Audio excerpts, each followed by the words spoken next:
Cet homme que vous allez voir sur scène est biologiste, scientifique, et en tant que scientifique, il a toute légitimité pour porter la parole des dangers possibles des dérives de la science. Et il engage le citoyen à le rejoindre dans ce qu'il appelle les commissions citoyennes, dont il va vraisemblablement vous parler, pour justement que la parole du citoyen porte jusqu'au pouvoir public.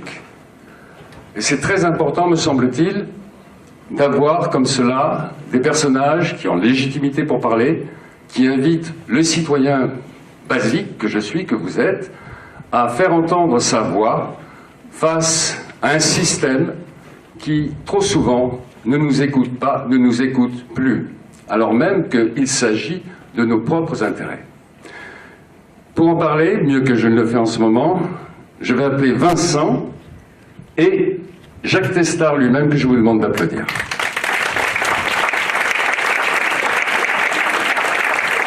Bonjour. Voilà, vous prenez place au centre. Et c'est tout de suite Vincent qui va poser sa première question. Bonsoir Monsieur Testard, vous êtes biologiste, spécialiste de la procréation, auteur de la première fécondation in vitro française réussie, la fameuse Amandine en 82, qui est née en 82, président de la Commission française de développement durable. Vous vous définissez vous-même comme un critique de science. Et vous m'avez dit hier que votre conférence trancherait avec celles qui ont déjà eu lieu par le fait que c'est un témoignage des refus que vous-même vous avez pu opposer. Est-ce que, vous m'avez parlé même de 4 témoignages, de 4 refus, pardon, est-ce qu'au fur et à mesure qu'on refuse, refuser devient plus simple ? Le problème, c'est de rester dans la cohérence. C'est-à-dire, on ne peut pas refuser une chose et après refuser quelque chose soit qui n'a rien à voir, soit qui nous amène à une position contraire. Donc, il doit y avoir une espèce de convergence des refus, ce que j'appelle cultiver ces refus jusqu'à la cohérence. Alors, dire c'est plus simple ou non, ça dépend du problème posé. Cultiver ces refus jusqu'à la cohérence. Ces refus, mais refus de quoi? Ah ben, je commence ma conférence alors. Ces refus, en fait, des manifestations d'un système dont il apparaît à la fin, bon je m'en doutais un peu au début, mais c'était diffus, il apparaît à la fin que le système est cohérent lui-même et que les refus constituent une nouvelle cohérence en refusant le système globalement. D'accord. Et vous le faites de manière cohérente, justement. J'espère. Voilà. Est-ce que vous nous êtes suivis? Je dois dire que là, je dois ce qualificatif de cohérence à Didier Sicard. On a passé quelques jours ensemble dans un colloque à Moscou il y a quelques années, on a beaucoup parlé. Et il m'a pas dit qu'il était d'accord avec mes positions, mais il m'a dit qu'il était quasi admiratif de la cohérence de mes propos. Et j'avais jamais pensé que j'étais dans la cohérence, c'est-à-dire les choses arrivaient comme ça. Sachez-le, sachez-le.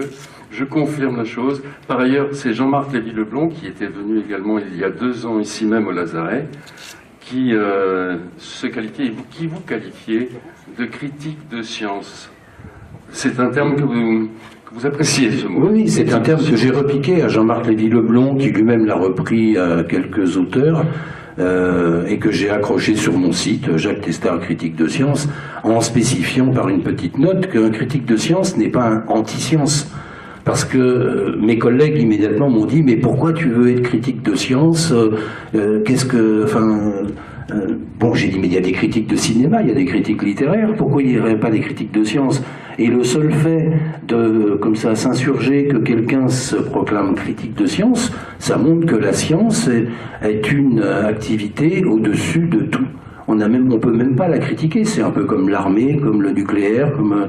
Donc, Un critique de science, c'est quelqu'un qui remet en cause les productions ou la façon de faire la science, un peu sous tous les aspects. Ça peut être la qualité du travail, tout bêtement, mais c'est pas ma spécialité.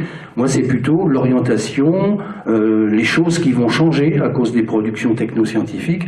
Donc, il s'agit pas, dans mon cas, c'est pas tout à fait comme Lévi Leblond, qui lui est physicien théoricien. Moi, c'est pas les aspects fondamentaux, c'est les aspects d'innovation à partir de la technoscience que je me permets de critiquer largement.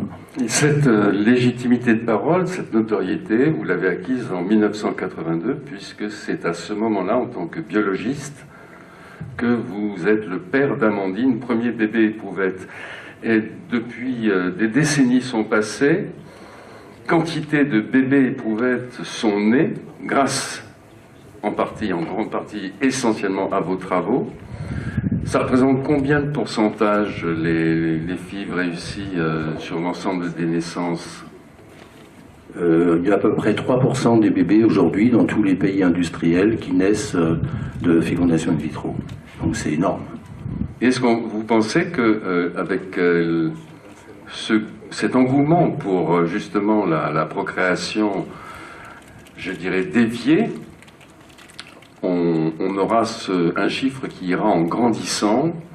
Est-ce qu'un jour, vous imaginez des machines, par exemple, utiliser ces techniques pour se procréer, pour se multiplier? Les machines elles-mêmes qui Les machines elles-mêmes. Non, ça, on a quand même, pardonnez-moi, on a quand même synthétisé effectivement des gamètes de A à Z. Non, pas tout à fait, mais c'est en voie, mais c'est pas vraiment réalisé encore. Ça vous fait peur? C'est un peu... oui, mais c'est de ça que je vais parler, effectivement, parce que moi, je pense que bien avant la fin de ce siècle, tout le monde fera ses enfants par ces méthodes-là, qui seront énormément simplifiées, qui seront beaucoup plus effectives, beaucoup plus rationalisées, et qui permettront, surtout ça, d'avoir le profil génétique du bébé, parce que en fécondation in vitro, on ne produit pas un embryon, on en produit en moyenne 7 ou 8, quelquefois plus si la femme est jeune, et donc se pose le problème du choix de celui qu'on va mettre dans l'utérus, puisque maintenant, contrairement au début, on n'en remet que 1 ou 2. Donc l'identification génétique des embryons permet de faire une hiérarchie. Jusqu'ici, souvent sur des facteurs pathologiques, mais déjà sur des critères esthétiques, de sexe, différentes choses. Pas en France, hein, mais ça viendra forcément. Et je crois que le développement de la fécondation in vitro se fera à partir de la production massive d'ovules, qui pour le moment est à l'état de recherche chez la souris, mais qui a l'air de progresser assez vite. Et quand on pourra avoir 1 millier d'embryons à la fois, une portée d'1 millier d'enfants potentiels pour un couple, sans que le couple ait souffert tous les vicissitudes actuelles de la fécondation in vitro, les traitements hormonaux et tout, puisque tout se fera en laboratoire, je ne vois pas comment les gens pourraient refuser, d'autant qu'on leur dira que s'ils refusent, ils se rendent éventuellement coupables d'avoir un enfant qui ne sera pas parfait ou qui sera anormal, et on les poussera donc vers ça. Par ailleurs, donc, je sais que vous avez vu plusieurs fois ce film qui vous attend plus, Bienvenue à Gattaca, dans lequel justement se pose la question du diagnostic préimplantatoire ou du moins de la sélection qui s'apparente pratiquement à une forme d'eugénisme. Donc en toile de fond, j'imagine qu'il y a aussi le refus de l'eugénisme. Oui, bien sûr, parce que refuser simplement la sélection d'embryons comme ça n'aurait pas de sens. Parce qu'on peut dire, après tout, ça fera, au moins statistiquement, ça fera des enfants qui seront en meilleure santé que les enfants du hasard qu'on faisait avant dans un lit. Oui. Donc ce serait absurde de s'opposer à ça au nom de la qualité de la société, de la compétition, de la productivité, voilà. Mais bien évidemment, les enfants... Moi, ce qui m'inquiète, j'ai souvent eu des débats avec les catholiques intégristes qui s'opposent à la fécondation in vitro, comme à beaucoup de choses, et qui essaient de m'attirer vers eux parce que nous sommes à peu près les seuls à nous opposer à ce tri d'embryons qui se met en place. Mais je leur ai expliqué que mon combat n'était pas du tout le leur. Eux, ils défendent l'embryon parce que c'est une personne humaine pour eux, et donc on n'a pas le droit de détruire des embryons, parce qu'évidemment, quand on sélectionne les embryons, si on en a 10, on va en retenir un ou deux, les autres on les met dans la poubelle. Donc pour eux, c'est absolument odieux. Moi, je dirais qu'effectivement, c'est un acte qui n'est pas simple, qu'il faut réfléchir et codifier. Mais pour moi, le pire, c'est ceux qui sont sélectionnés et qui seront obligés d'être à la hauteur des attentes de ceux qui les ont sélectionnés. C'est-à-dire un gamin trié en fécondation in vitro sur... On entendra bientôt parler de critères d'intelligence, par exemple. C'est en train de se mettre au point en Chine. Eh bien, si ensuite il n'a pas une mention au bac, ses parents l'engueuleront. Enfin, on s'est donné du mal pour que tu réussisses, et qu'est-ce qui se passe? Voilà. Très bien. Et c'est bien dans ce sens que vous allez exprimer ce refus jusqu'à la cohérence. On va vous laisser... on va essayer. On va vous laisser. Merci de votre attention. À tout à l'heure.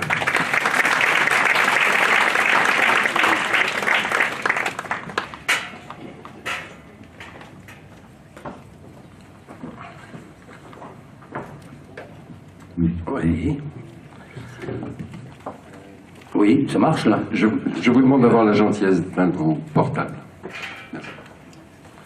Donc, comme on vient de le dire, je n'évoquerai pas l'histoire des sciences et de la biologie comme font un peu mes amis physiciens. Peut-être parce qu'il y a moins de controverses marquantes en biologie qu'en physique, ou alors elles sont purement idéologiques ou purement philosophiques. Qu'est-ce que la vie, quand commence-t-elle, par exemple, ou bien l'évolutionnisme contre le créationnisme. Donc il y a des sujets, évidemment, mais c'est pas comme en physique quand même. Et puis finalement, je préfère parler de ce que je connais le mieux, c'est-à-dire mes propres noms que j'ai pu afficher publiquement. D'ailleurs, c'est sûrement à cause de ces refus que j'ai eu la chance d'être invité ici. Donc j'évoquerai 4 noms, 4 refus qui ont marqué mon évolution personnelle. Je vais essayer de montrer comment la succession de ces refus m'a mené à construire des propositions que j'espère cohérentes pour changer le système, et non pas un négativisme stérile, c'est-à-dire refuser pour refuser. Alors, ma première période, puisque ça va être historique, ça commence quand j'ai commencé le métier de chercheur.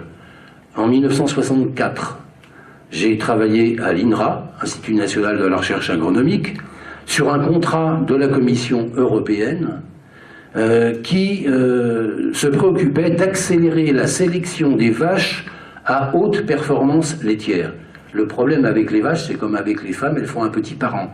Donc si on veut faire de la sélection, c'est pas très efficace. Sur le mâle, on peut sélectionner par insémination artificielle. Sur la femelle, c'est difficile. Donc j'ai imaginé une solution que j'ai mis donc au point, qui consistait à faire une super ovulation de ces vaches avec des hormones, donc à leur faire produire beaucoup d'ovules. Il n'y avait pas de fécondation in vitro à ce moment-là, hein, dans aucune espèce, sauf la lapine. Donc à faire une insémination artificielle avec du sperme de taureau sélectionné également pour ses performances de père de bonne laitière. Donc tout ça, c'est des trucs qui se font chez les généticiens des vaches. Et puis à récupérer les embryons juste fécondés, puisqu'on n'a pas de fécondation in vitro, donc fécondés, ils arrivent dans l'utérus, et j'avais mis au point des techniques pour laver l'utérus, récupérer les embryons, et les distribuer dans des vaches ordinaires qui allaient les porter pendant 9 mois, des génisses. Et donc c'était des mères porteuses, c'était les premières mères porteuses. Donc j'ai mis au point des techniques simples, autonomes, puisque je faisais tout moi-même, jusqu'à fabriquer mes outils. Et j'ai eu les premiers succès en 1972. D'abord, j'ai été intrigué que le quotidien du médecin mette ça en première page. Effectivement, ils avaient imaginé que ça pouvait avoir des suites dans la médecine, en 72. Et immédiatement, j'ai eu des interrogations, parce que comme j'étais un chercheur, on peut dire, solitaire, je n'avais même pas d'équipe, je travaillais tout seul, donc je ne m'occupais pas de ce qui se passait dehors, autour de mon sujet, et je n'avais pas réalisé qu'il y avait déjà des excédents laitiers en Europe, qu'il y avait des quotas laitiers imposés par Bruxelles, qu'on abattait des vaches et tout ça, et je me suis dit, mais ce que tu as fait là, c'est absurde. Tu as travaillé pour augmenter encore la production de lait, alors qu'on en a trop, on ne sait pas quoi en faire. Donc j'ai été me plaindre au directeur général de l'INRA, qui m'a dit très gravement et très sévèrement, monsieur, vous n'avez rien compris. Il s'agit d'augmenter la productivité, pas le productivisme. Je veux des vaches compétitives pour un monde compétitif. Donc j'ai été très impressionné, mais pas convaincu. Et j'ai été quand même culpabilisé d'avoir contribué à la ruine des petits paysans, parce que toutes ces techniques-là sont pour les gros élevages, évidemment. Et à l'essor de l'élevage industriel, on parle de la ferme des 1000 vaches actuellement en Normandie, tout ça c'est assez cohérent du productivisme. Donc j'ai été amené à dire non aux grands projets inutiles ou même stupides, à la croissance aveugle, au productivisme. Vous voyez que ça fait déjà beaucoup de refus. J'ai été amené à m'interroger sur l'irresponsabilité des institutions et des chercheurs, les chercheurs qui ne refusent pas ce qu'on pourrait appeler une mauvaise science, qui ne s'interrogent pas et qui courent là où il y a un contrat. Et puis mes contacts avec les paysans m'ont aussi sensibilisé à l'agroécologie, à l'économie responsable, bref.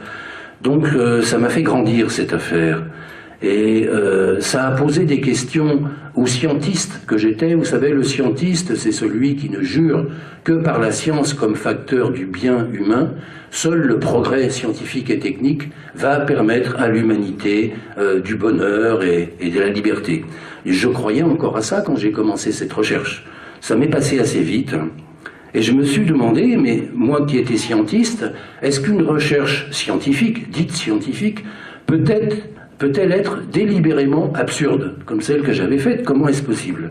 Et puis je me suis posé déjà la question de la démocratie.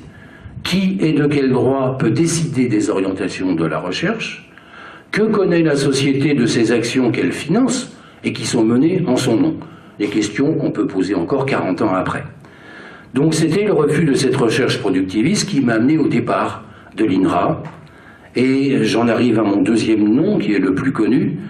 Donc en 1977, je suis arrivé dans un service hospitalier de l'assistance publique des hôpitaux de Paris, où le chef de service m'avait demandé de monter un laboratoire pour étudier des moyens pour lutter contre la stérilité humaine, pour la connaître et pour lutter contre. J'ai trouvé que c'était un projet forcément légitime, parce que c'est quand même pénible d'être stérile. Donc je me suis mis à travailler, à étudier la maturation de l'ovule, toutes sortes de choses. Et puis très vite est arrivée l'orientation vers la fécondation in vitro par la naissance du premier bébé éprouvette mondial, Louise Brown, en Angleterre, en 1978. Donc j'ai travaillé d'arrache-pied, et en 82, comme on l'a dit, est née Amandine, le premier bébé éprouvette français. Et immédiatement, ça m'a posé de nouvelles interrogations, complémentaires à celles auxquelles m'amenait ma période bovine.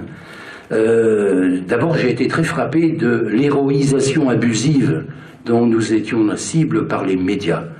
Mais quelle révolution avions-nous apporté, finalement, en faisant, on pourrait dire, de la plomberie c'est un peu sévère, mais c'était pas quelque chose d'extraordinaire, bien qu'il a fallu tout réinventer, puisque les Anglais n'avaient pas expliqué leur technique, donc il fallait tout réinventer. Ils l'avaient fait en 15 ans, on l'a fait en 4 ans, c'était fort, mais bon, c'est du bon travail, mais c'est tout.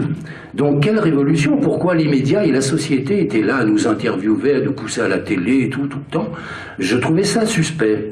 Et j'ai trouvé suspect l'explication qui était donnée en général quand je discutais avec des gens, et j'ai vu que les psychanalystes par exemple, et les curés au sens large, hein, les gens de religion, étaient pour une fois d'accord. Ils disaient, avec la fécondation in vitro, on a séparé la sexualité de la procréation. C'était complètement idiot. Il y avait, comme on a évoqué hier, le coitus interruptus qui savait faire ça très bien. Donc c'était pas là qu'était le problème. J'ai imaginé que le problème, ce qui était vraiment révolutionnaire, c'est que l'œuf naissait une première fois avant sa naissance usuelle. Il naissait avec 9 mois d'avance au laboratoire, dans son éprouvette. On pouvait le voir.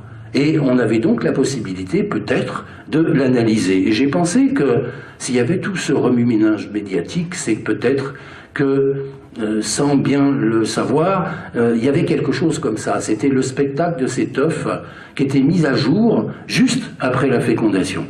À tel point d'ailleurs que Georges David, le patron des sécos, les banques de sperme, disait que cet œuf, cet embryon, c'était le plus petit patient Il l'avait bien vu, c'est-à-dire que la médecine allait bientôt s'intéresser à cet œuf pour l'étudier. Donc cette héroïsation abusive me paraissait suspecte. La position dominante de l'équipe par rapport aux patients entraînait un certain clientélisme qui est permis facilement par la médecine de pointe. Je commençais à me détacher un peu de ce milieu pour lequel j'avais pas de suspicion initiale. Le goût du succès entraînait la volonté de continuer à trouver de nouvelles choses pour repasser à la télévision, par exemple. Et puis, l'emballement technologique était évident. Par exemple, on produisait plus d'embryons qu'on ne pouvait en mettre dans l'utérus.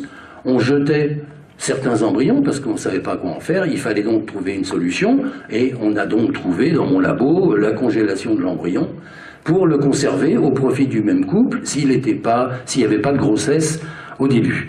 Donc, cet emballement technologique, il est inéluctable. Et ça me paraissait nouveau et dangereux.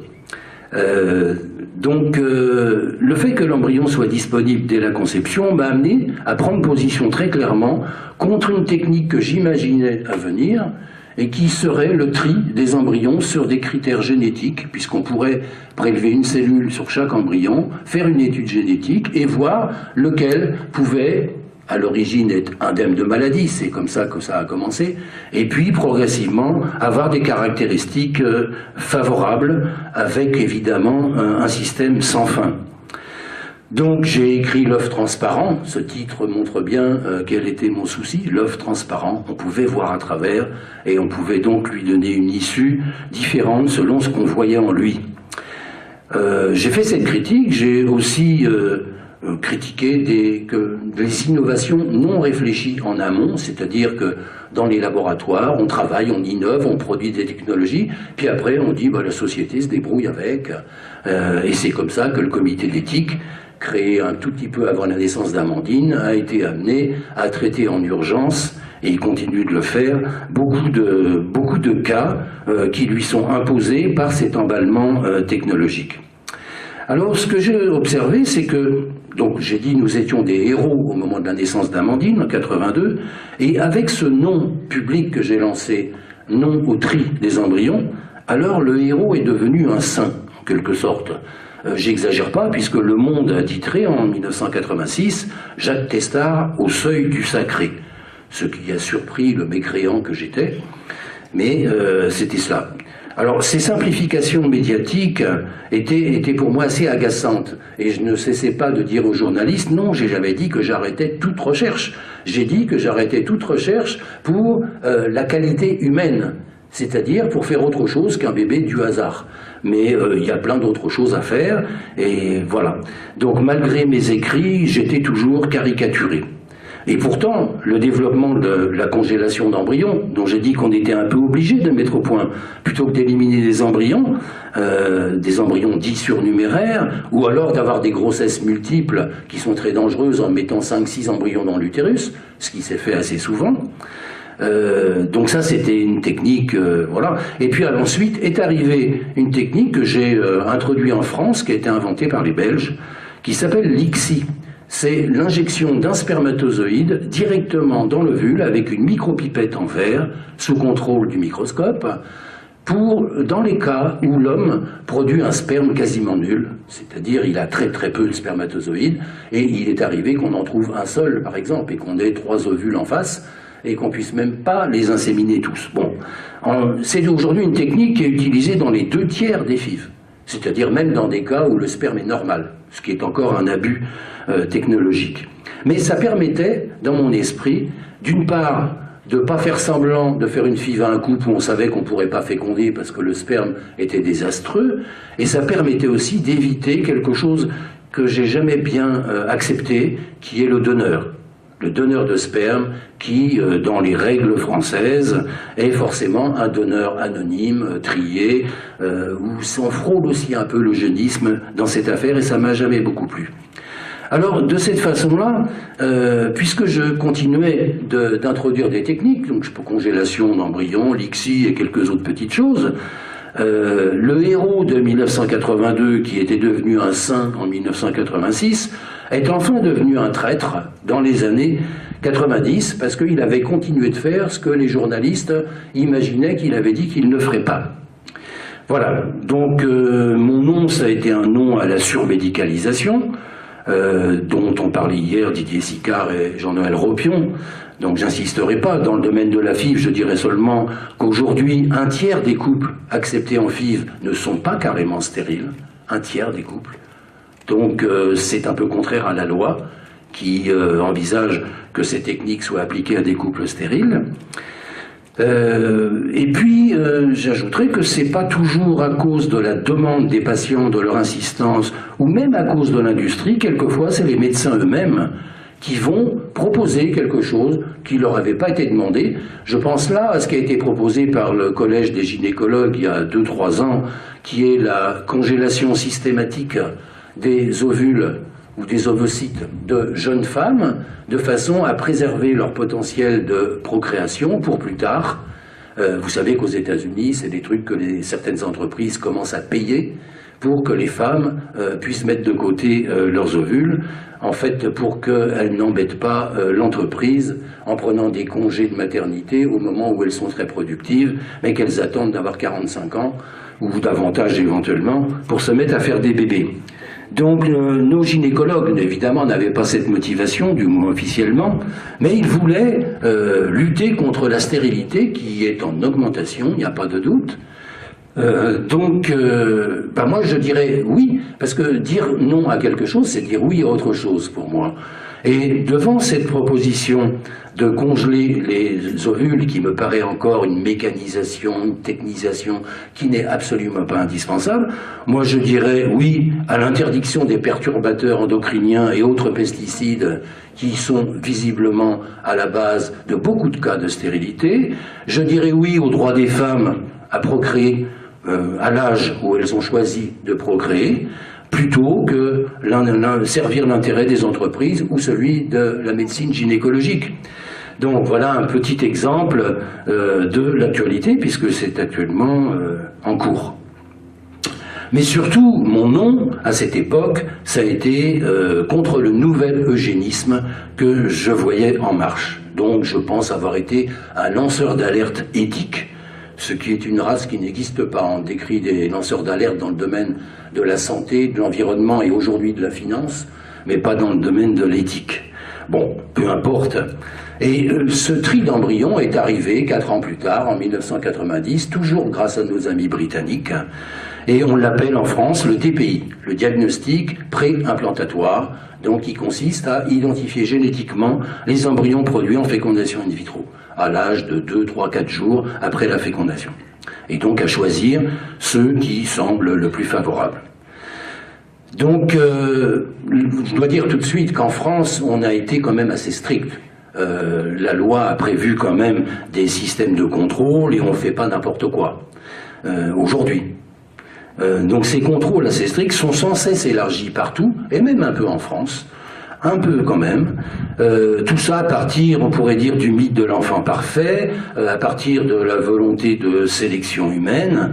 Et là, je voudrais quand même montrer en quoi ce DPI, le tri des embryons, est différent du DPN, le diagnostic prénatal déjà classique, lequel peut entraîner l'interruption médicale de grossesse si on découvre une grosse pathologie. Je dis une grosse pathologie parce que là, il faut tuer un fœtus qui est déjà presque un enfant. Il y a beaucoup de différences entre DPI et DPN, c'est très important. C'est en quoi je crois que la mise au point du DPI est une véritable révolution sociale. La différence, c'est le nombre et le statut des cibles du diagnostic. Très différent. C'est-à-dire que quand on a un fœtus dans le ventre de sa mère ou quand on a 10 embryons dans l'éprouvette, c'est pas du tout la même chose.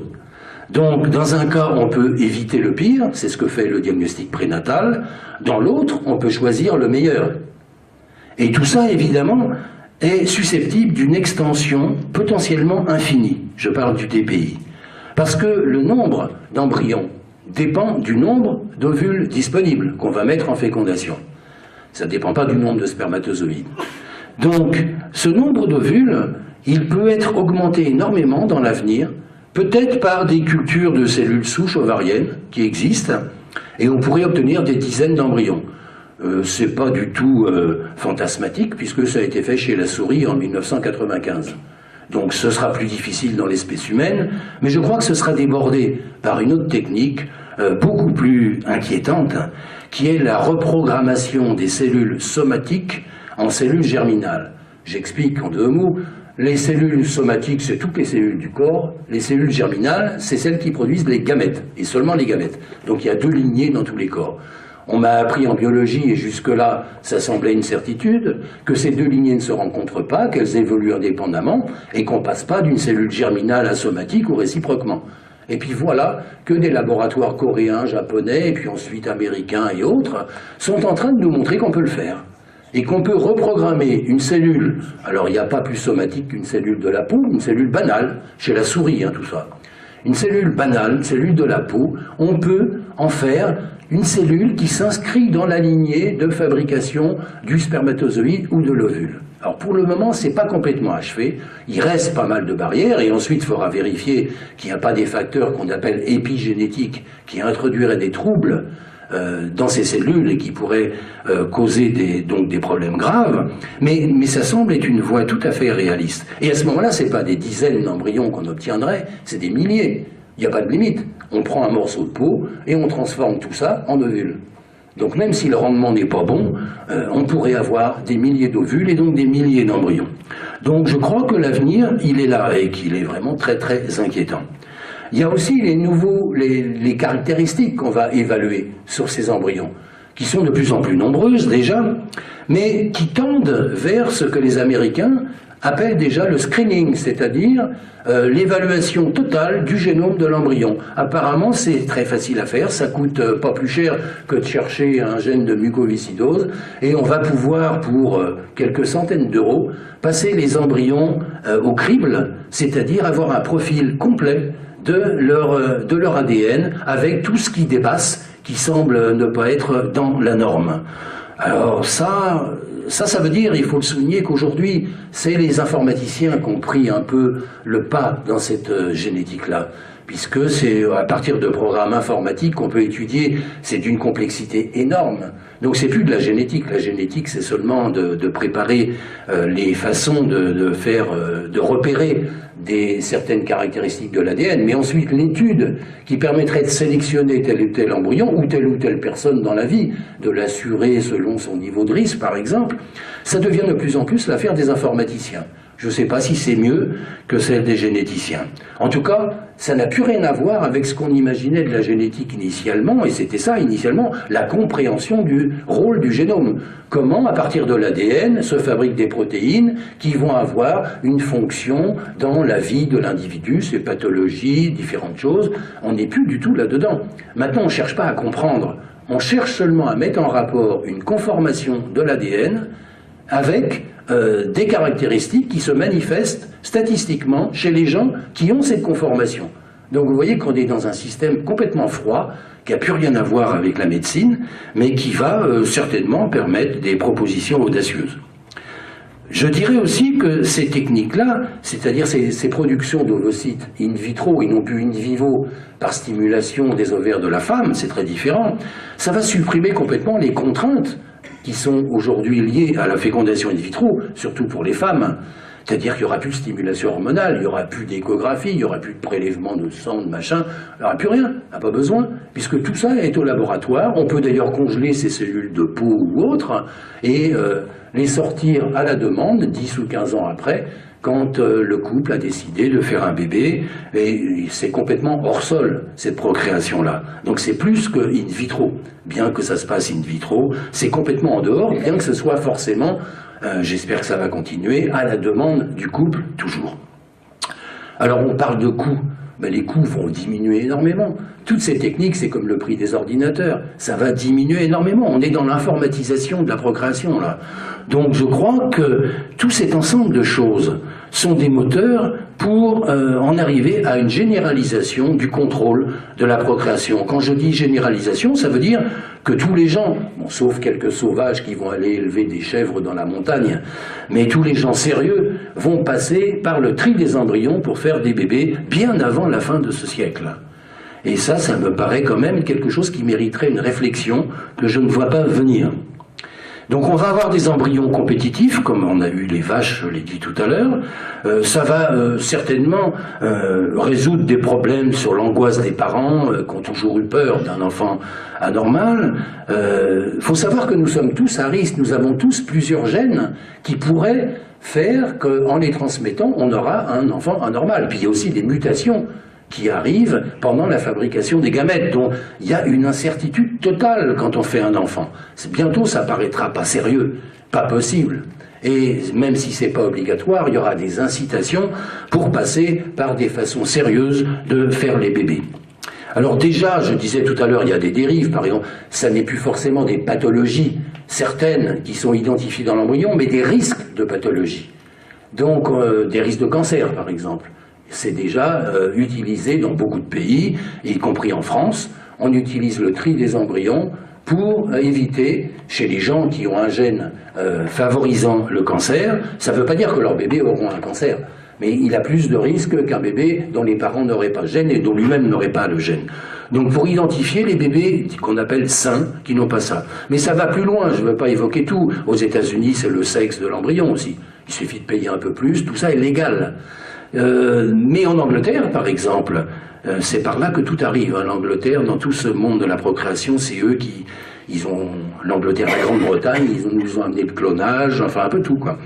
Eh bien, ils en sont à faire du tri des embryons pour éviter que les enfants louches, quand les parents ont un gène de strabisme identifié, strabisme grave quand même, il faut le reconnaître, eh bien, ils peuvent venir faire une fécondation in vitro, ils ne sont pas stériles.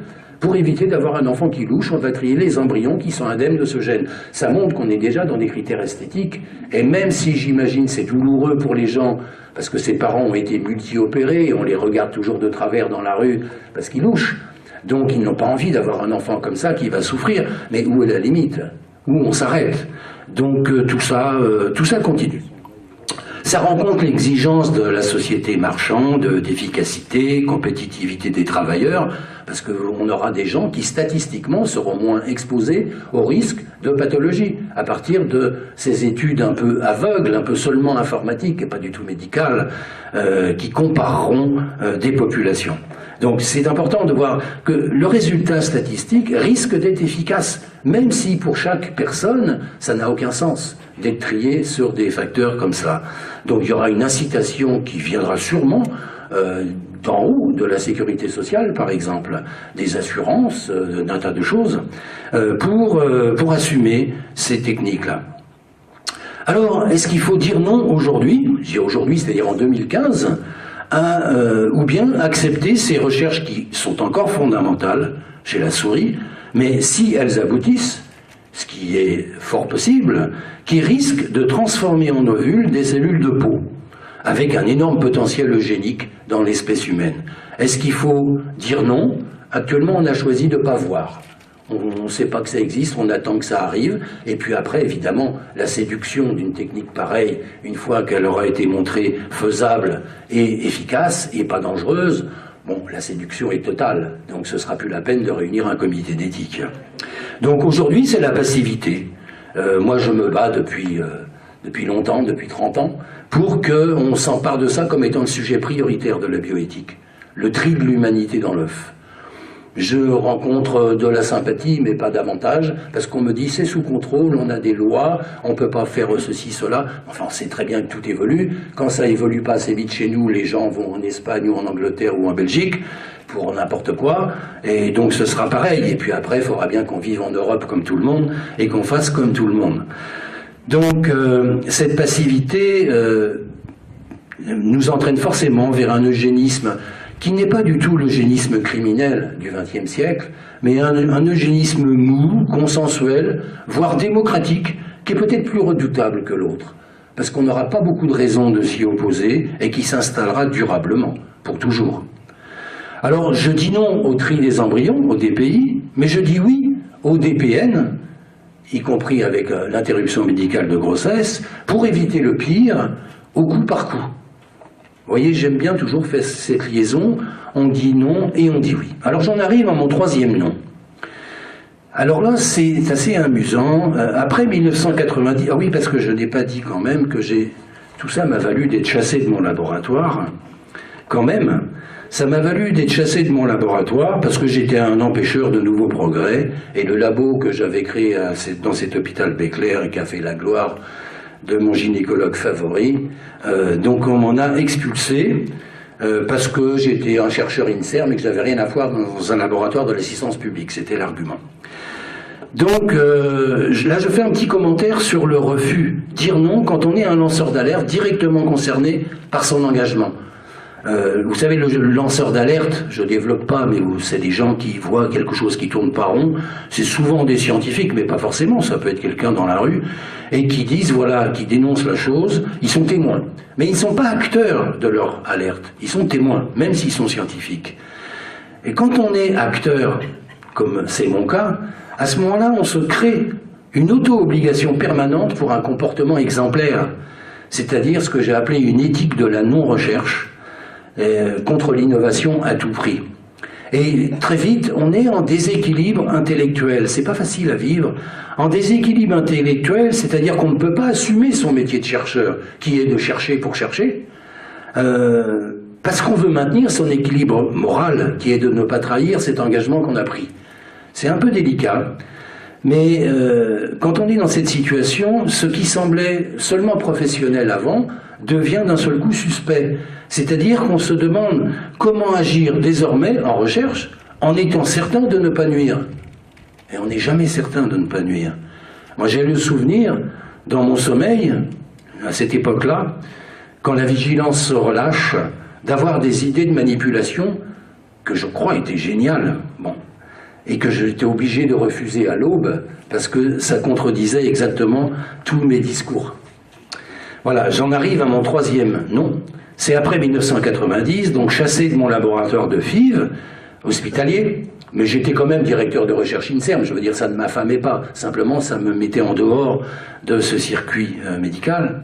Donc je suis revenu dans mon unité de l'INSERM que je dirigeais, qui travaillait sur les gamètes et la fécondation, avec l'ambition d'étudier des mécanismes fondamentaux plutôt que des innovations problématiques. J'avais été touché par tout ça. Et je voulais faire de la science avec un grand S, comme on voit dans les livres, plutôt que de la technoscience, c'est-à-dire produire des connaissances plutôt que des savoir-faire. Alors le projet concrètement que j'ai eu avec mon équipe, c'était de chercher comment le spermatozoïde d'une espèce, en l'occurrence l'espèce humaine, reconnaît l'ovule de la même espèce. Et réciproquement, comment l'ovule accepte le spermatozoïde seulement de sa propre espèce. C'est-à-dire on ne peut pas féconder un œuf humain avec un spermatozoïde de souris, sauf en faisant l'ICSI, en passant à travers. Mais ça va pas loin, heureusement. Donc, vous savez, il y a des commissions scientifiques qui analysent les projets, il faut soumettre un projet de recherche, et déjà à cette époque, c'était donc il y a 20 ans, il fallait soumettre des propositions, en gros c'est de la recherche contractuelle, et que seuls les projets approuvés donnent lieu à des versements qui permettent de faire ces recherches. Alors ce qu'on m'a répondu, de façon un peu discrète, pas par écrit, mais oralement, c'est dommage, j'aurais aimé vous montrer, c'est que cette recherche, ce projet était sans intérêt, puisque l'ICSI, cette technique d'injection du spermatozoïde, à laquelle j'avais largement contribué, permettait de traverser toutes les barrières qui font justement les barrières d'espèces. Et que les cellules qui sont autour de l'ovule en particulier, et qu'à ce moment-là, on n'avait pas besoin de savoir pourquoi, comment l'ovule reconnaît le spermatozoïde, puisqu'on est capable de l'introduire. Et que même s'il y a des gens qui ont une déficience génétique ou ils n'auraient pas ce système de reconnaissance, bon, on leur fait une ICSI, c'est tout. Voilà.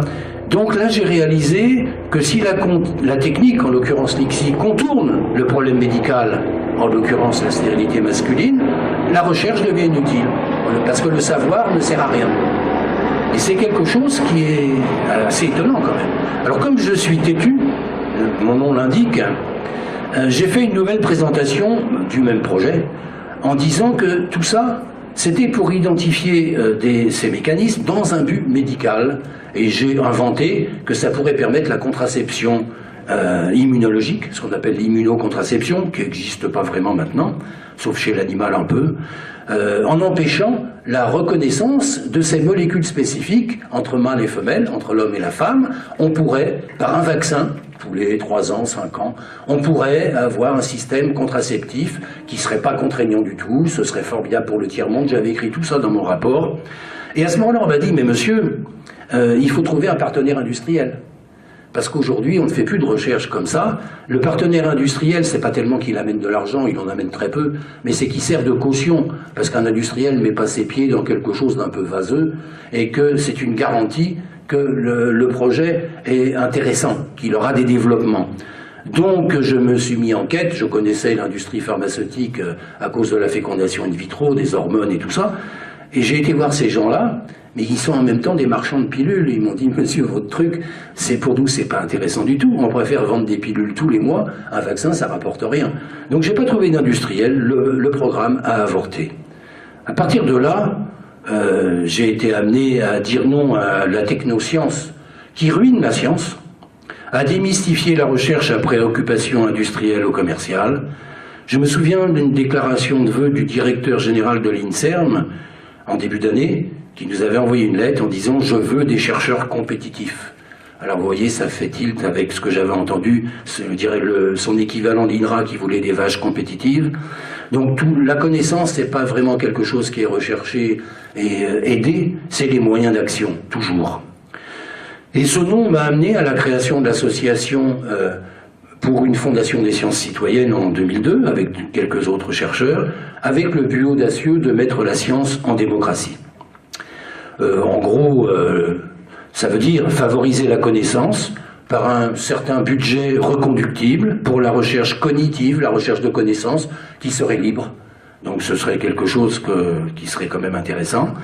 Défendre les lanceurs d'alerte et les alertes qu'ils ont lancées, puisque les lanceurs d'alerte sont les sentinelles des dangers de la technoscience. Ils sont devenus des personnages indispensables avec les risques que nous fait courir la technoscience. Développer une éthique de l'expertise contre les conflits d'intérêts, et puis aussi créer un système de recherche participative réelle où des ONG, par exemple, pourraient s'introduire dans les laboratoires pour travailler avec des chercheurs sur des projets communs. Tout ça, c'est mis, j'ai pas le temps d'en parler, mais c'est mis dans quelques lieux en application. En 2007, comme on l'a dit tout à l'heure, sur mon site internet que je venais de créer, j'ai dit que j'étais critique de science. Voilà. Et tout ça m'amenait donc à une refus de la recherche seulement utilitaire, déconnectée de la volonté de comprendre, parce que la volonté de comprendre, ça devrait être le but de la recherche fondamentale. On a vu avec mon histoire d'immunocontraception que c'était pas ça. Et déconnectée du bien commun, qui est le but de la recherche finalisée, quelquefois but justifié. Donc c'était mon troisième nom, et je passe au quatrième. Celui-là se passait pas au laboratoire. Mais dans la même période, en 1999, j'ai été nommé président de la Commission française du développement durable. Et là, à cette occasion, j'ai découvert les conférences de citoyens. Nous avons organisé la 2e conférence de citoyens en France. C'était sur changement climatique et citoyenneté. Ça se passait en 2002-2003. Et j'ai été fasciné, pas seulement moi, mais aussi mes collègues de la Commission, par les possibilités qu'offrait cette technique-là, et qu'il fallait absolument l'améliorer, parce que c'est un outil unique pour la démocratie. Je résume brièvement une conférence de citoyens qui a été créée dans les années 90 au Danemark, et il y en a eu des milliers dans le monde, mais sans jamais de protocole écrit, c'est-à-dire un peu n'importe quoi, avec, si on veut résumer, c'est des citoyens qui sont tirés au sort, il y a une formation contradictoire, c'est-à-dire on ne va pas leur tenir un seul discours. C'est à peu près tout ce qui est commun à toutes les conférences de citoyens, parce que je les ai étudiées, j'en ai étudié des centaines pour me faire une idée. Et on en est arrivé à la Fondation Sciences Citoyennes à travailler avec des juristes et des sociologues de poids, de renom, des universitaires, pour élaborer une proposition de loi qui permettrait la rationalisation de ces procédures afin d'augmenter leur fiabilité et donc leur crédibilité. C'est-à-dire, je résume, qu'il doit y avoir un comité de pilotage composé avec des partisans de solutions diverses aux problèmes étudiés. Des gens qui sont connus pour avoir dit ceci, pour avoir écrit un article, organisé une manifestation, peu importe, écrit un livre, où ils exposent un point de vue. On les met dans le comité de pilotage, ils ne sont pas d'accord entre eux. On leur dit, débrouillez-vous, dans 8 jours, il faut que vous nous ayez donné le programme de formation pour les citoyens, consensuellement. C'est-à-dire, vous allez tous lâcher un peu de votre vin, vous allez mettre de l'eau dans le vin, et vous allez vous mettre d'accord pour un programme. Et ça marche, c'est un peu périlleux, mais ça marche. Et de cette façon, on peut avoir des personnes qui sont des universitaires, des représentants d'industrie, des associatifs, qui vont se bagarrer un peu pour faire passer 1h30 de formation sur tel thème, 3/4 d'heure sur... Bon, ils vont se mettre d'accord. Et ils vont identifier les formateurs, puisque eux-mêmes ne verront jamais les citoyens. Leur rôle, c'est d'établir le programme, et c'est fondamental. Parce que nous avons pensé qu'établir un programme consensuel, malgré des différences d'opinion, c'était la meilleure façon de garantir l'objectivité du programme. Et donc c'est une innovation que nous avons mis dans cette procédure. Autre chose, c'est un temps suffisant pour la maturation des idées. On voit des conférences de citoyens organisées en 2 heures. Une conférence de citoyens, c'est comme une gestation, c'est 9 mois. D'expérience, c'est comme ça, pour la maturation des idées, pour les discussions. Et tout ça doit se faire à l'abri des lobbies, qui évidemment ne manqueraient pas d'influencer les citoyens. Donc les citoyens demeurent anonymes jusqu'au rendu de leur avis. Cet avis, ils le rédigent de façon autonome, on ne leur tient pas la main, ils discutent entre eux, ils rédigent leur avis, ils donnent éventuellement des points de vue différents en les quantifiant. Nous étions 15, parce que c'est très peu de personnes, il y en a 10 qui pensent ça, 3 qui pensent ça, et 2 qui ne savent pas, sur tel point, parce qu'il y a beaucoup de points à analyser. Bon, c'est un peu long, mais vous trouverez tout ça dans mon dernier bouquin. Et nous avons aussi introduit l'obligation des élus de prendre en compte l'avis des citoyens, parce qu'autrement ça ne peut pas marcher. Si, comme c'est jusqu'ici, on fait des débats publics pour faire semblant de donner la parole aux gens alors que les décisions sont déjà prises, c'est pas de la démocratie. De plus, nous pensons qu'il faut le bénévolat, c'est-à-dire la plupart du temps les citoyens sont payés et ça ne marche pas bien. J'ai vu des citoyens demander des heures supplémentaires, donc c'est lamentable. Le bénévolat est important, il y a une indemnisation des frais, bien sûr, une prise en charge, mais pas de rétribution. Parce que c'est nécessaire à ce que j'ai appelé, c'est le titre de mon dernier bouquin, l'humanitude. Je dis en 2 mots ce que c'est. L'humanitude, c'est une qualité humaine qui se manifeste en groupe, toujours en groupe, c'est pas la qualité d'une personne. Ça sort en groupe, dans des circonstances particulières, je pense à des grèves dures, je pense à des manifs qui marchent, et je pense aux conventions de citoyens, puisque c'est ainsi que nous avons nommé les conférences de citoyens rationalisées que nous avons décrites.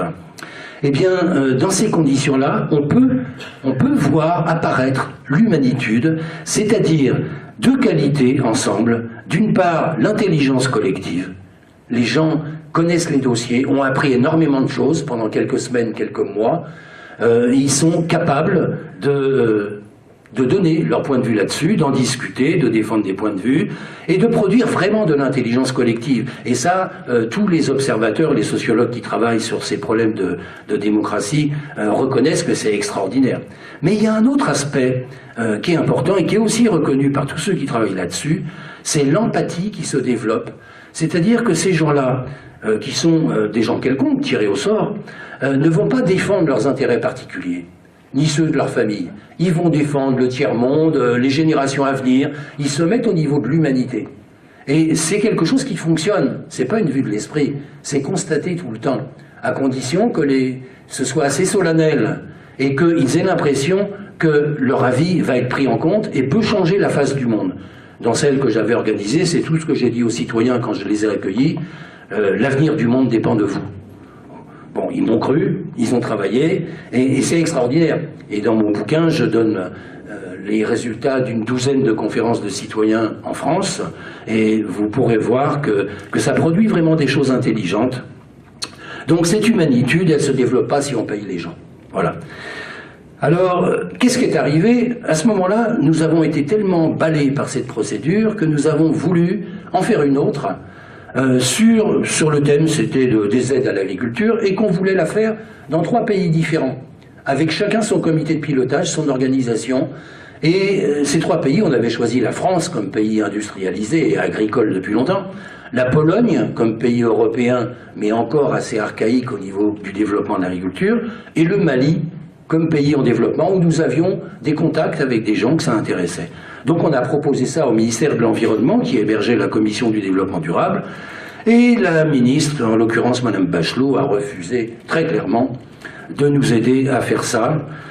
Donc j'ai démissionné avec plus de la moitié de la commission. de cette commission du développement durable, qui, en l'occurrence, était une commission croupion, elle venait de le démontrer, et du fait que nous ne croyons plus beaucoup, à ce moment-là, à ce que peut être le développement durable, c'est-à-dire comment on peut continuer de faire de la croissance dans un monde fini.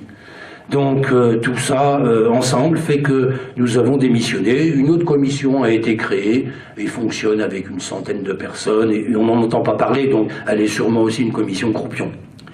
Et j'ai reporté mon investissement intellectuel pour les conventions de citoyens à l'intérieur de la Fondation Sciences Citoyennes. Et donc j'ai continué de travailler largement là-dessus, comme je l'ai dit, avec des universitaires, jusqu'à la rédaction d'un projet de loi en 2007, projet de loi qui n'a jamais été étudié par nos parlementaires. Donc ces refus de simulacres, ou ces simulacres de démocratie, avec nos représentants qui se prennent pour nos dirigeants, parce que les gens qu'on élit sont nos représentants, ils ne sont pas nos dirigeants, et ils doivent faire ce pourquoi on les a élus.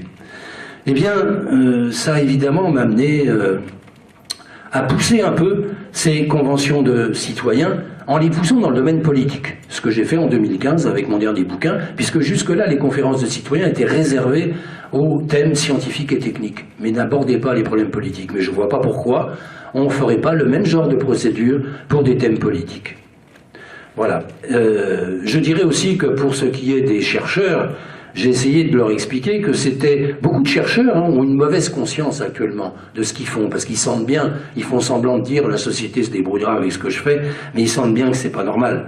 Et je crois que si vraiment des citoyens orientaient les thèmes de recherche prioritaire, je ne dis pas d'expliquer combien de gouttes d'acide on va mettre dans la solution, ça c'est la technologie, mais de savoir quelles sont les priorités de recherche en France. Par exemple, si on doit donner plus de moyens pour la production de plantes transgéniques, ou bien pour travailler sur l'agriculture écologique, pour laquelle il n'y a absolument aucun moyen. Je crois que les citoyens s'y tromperaient pas beaucoup, mais ce serait à voir. Eh bien, il me semble que ce serait l'occasion de réenchanter le métier de chercheur, qui est un peu quand même, un peu en critique actuellement, parce que les chercheurs pourraient assumer sereinement qu'ils sont au service de l'humanité avec cette garantie. Alors, pour conclure, parce que je vois que le temps passe, quelles leçons tirer de ces expériences? Donc j'ai évoqué 4 noms, j'aurais pu en sortir d'autres, mais ils étaient plus anecdotiques. D'abord, dire non à propos d'un fait isolé, je crois, est souvent facile, peu perturbant. Ça change peu de choses dans la vie du refusant, sauf, comme nous l'a dit Boris Cyrulnik, si sa propre vie se trouve mise en jeu par ce refus, évidemment. Mais c'est pas fréquent quand même. Mais le cas, comme il m'est arrivé, de refus successifs par la même personne, oblige à creuser les raisons de dire non. Quoi de commun entre ces différents refus? Il y a une construction progressive, je crois, d'une certaine cohérence qui justifie globalement ces refus, et porte à les cultiver ensemble. Et cette cohérence se construit brique après brique avec le ciment de la logique et de la conviction. Mais pourtant, la cohérence ne s'invente pas comme si c'était une matrice pour la pensée à venir. Elle surgit sans prévenir, parce que la personnalité se façonne au fur et à mesure des positionnements. Alain Finkielkraut, hier, nous mettait en garde contre l'empilement des noms qui, disait-il, nous met dans de beaux draps.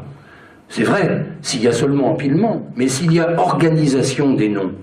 Et là, je citerai Marc Lachiaiseray qui nous a montré hier, avant-hier, que la physique newtonienne, complètement révolutionnaire, en fait fut inspirée par le refus de physiciens tels que Kepler, Tycho Brahe, Copernic.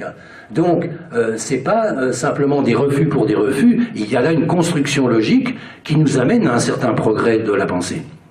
Plus modestement, je dirais que chaque nom peut susciter un oui à autre chose, j'ai essayé de le dire tout à l'heure, car il y a presque toujours des alternatives, contrairement au dogme néolibéral depuis Mme Thatcher.